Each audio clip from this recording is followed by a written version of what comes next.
ఇక మకర రాశి వారి యొక్క ఫలితాలు. అయితే ఈ నెలలో మీ గోచార గ్రహ గతులు కనుక చూసుకున్నట్లయితే చాలా అనుకూలమైన ఫలితాలు కనపడుతున్నాయి. ఏ పని చేసినా శ్రద్ధగా చేస్తారు, పట్టుదల బాగా పెరుగుతుంది, చాలా చురుగ్గా ఉంటారు, ఉత్సాహంగా ఉంటారు, చక్కని జ్ఞాపక శక్తి పెరుగుతుంది, ఏదో కొత్తగా సాధించాలని తపన, మిమ్మల్ని మీరు మార్చుకోవాలని తపన కనపడుతోంది. మీరు అనుకున్న పనులు ఎట్టి పరిస్థితులను పూర్తి చేసేదాకా ఈ నెలలో నిద్రపోరని చెప్పొచ్చు. మంచి తెలివితేటలు, మేధాశక్తి, చక్కని పెట్టుబడులు పెట్టడం, మనసులో ఉండేటటువంటి కష్టాలని, భావాలని, ఆనందాన్ని ప్రేమించిన వాళ్ళతో పంచుకోవడం, కుటుంబ సభ్యులతో అందంగా మాట్లాడడం, ప్రేమించిన వాళ్ళతో సఖ్యతగా ఉండడంతో పాటుగా జీవితాన్ని మలుపు తిప్పే ప్రయత్నాలు ఈ నెలలో చేయబోతున్నారు. వివాహ ప్రయత్నం చేసే వాళ్ళు జాతకం చూసుకున్నట్లయితే కనుక మీకు వివాహ యోగాలు దగ్గరికి వచ్చే ప్రయత్నాలు చేయొచ్చు. అలాగే మీ పిల్లల చదువుల కోసం కానీ, వ్యాపారాల కోసం కానీ, ఉద్యోగాల కోసం కానీ, వివాహాల కోసం కానీ మీరేదైనా ప్రయత్నం చేస్తూ ఉంటే సఫలీకృతమయ్యే అవకాశం ఉంది. విడిపోయినటువంటి ప్రేమికులు తిరిగి కలుస్తారు, గొడవలు తగ్గుతాయి, అన్యోన్యంగా ఉంటారు.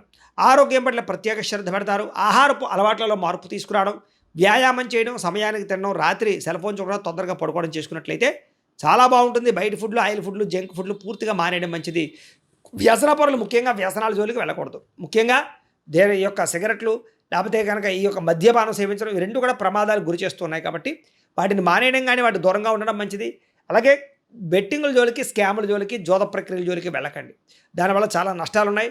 షేర్లు, ట్రేడింగ్లోనూ డబ్బులు పెట్టేవాళ్ళు మాత్రం ఒకసారి జాతక పరిశీలన చేయించుకొని